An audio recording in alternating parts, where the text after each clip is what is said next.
বাংলার 90% ক্রাইমে বহিরাগতদের নাম উঠে আসে কেন? বাংলায় ধর্ষণ থেকে শুরু করে খুন, ডাকাতি সহ একের পর এক নানা ক্রাইমের ঘটনায় অভিযুক্ত বহিরাগতরা। বাংলার সব মফস্বল ও শহরাঞ্চলে বাঙালিরা, বিশেষত বাঙালি নারীরা এই বহিরাগত বিমারীদের কারণে ভীত সন্ত্রস্ত।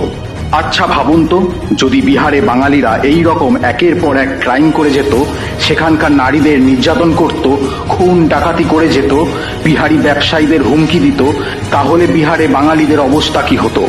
এক্ষেত্রে বাংলায় ঘটে যাওয়া সাম্প্রতিক কয়েকটি ঘটনার কথা বলা যায়। ঘটনা 1, আরজিকর হাসপাতালে বাঙালি চিকিৎসকের ধর্ষণ ও খুনির নাম সঞ্জয় রায়, এক বহিরাগত। ঘটনা 2, হাওড়ার হাসপাতালে 12 বছরের কিশোরীকে যৌন নির্যাতনকারীর নাম অমন রাজ, এক বহিরাগত।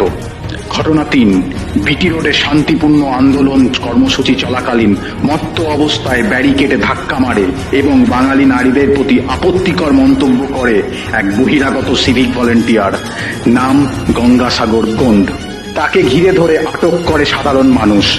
তখনই এক বহিরাগতকে বাঁচাতে ছুটে আসে আর এক বহিরাগত পুলিশ কর্মী, ক্ষুব্ধ জনতার থেকে বাঁচিয়ে তাকে পালাতে সাহায্য করে। এইরকম অসংখ্য ঘটনা বহিরাগতরা বাংলার বুকে রোজ ঘটিয়ে চলেছে।